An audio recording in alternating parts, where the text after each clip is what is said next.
আসসালামু আলাইকুম, কি হলো, কেমন আছে? আমি এখন আছি ঢাকা সদরঘাট লঞ্চ টার্মিনালে। আজকে দেখুন চাঁদায় যে পরিমাণ যাত্রী ঢাকা সদরঘাট থেকে ছাড়া যাওয়ার কথা, যে পরিমাণ যাত্রী কয়েকদিন আগে যে পরিমাণ যাত্রী গেছে ঢাকা সদরঘাটের দৃশ্যগুলো আপনাদের একটু দেখানোর চেষ্টা করছি।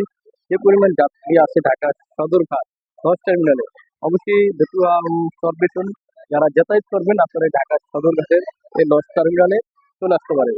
কয়েকদিন আগে যে পরিমাণ যাত্রী ছিল ঢাকা সদরঘাটের লঞ্চ টার্মিনালে, যে পরিমাণ যাত্রী আজকে থেকে আরো বেশি। আজকে হলো চাঁদাই, সেই চাঁদাইতের উদ্দেশ্যে আপনারা ঢাকা সদরঘাটের যে চিত্রগুলো আছে সেই চিত্রগুলো পুরোমুক্ত হয় না। মানুষ শান্তিপূর্ণ দেশে গ্রামে যায়। আপনারা দেখছেন কয়েকদিন আগে যে গত বুধবারে যে ঘটনাটা, লঞ্চের যে কর্তৃপক্ষ আছে তারা তাদেরকে সে দায় নেবে। অবশ্যই যারা আমরা লঞ্চে উঠাবাস করবো, অবশ্যই লঞ্চের সামনে দিয়ে সিঁড়ি আছে, সিঁড়ি পর্যন্ত করবো, আমরা পিছন দিকে না উঠি।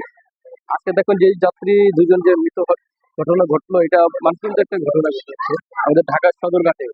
প্রতিটা বছরে ঈদ যখন আসে, সেই ঈদের কারণে কিছুটা কিছুটা না হলে সাধারণ মানুষ জনগণরা নিষ্ঠা পায় না। গত বছর যে একটা মর্মান্তিক ঘটনা হয়েছে, সেই বছরও আজকে সেই বছর নতুন ঈদে আমাদের এই ঢাকা সদরঘাটে একটা না একটা দুর্ঘটনা ঘটে থাকে।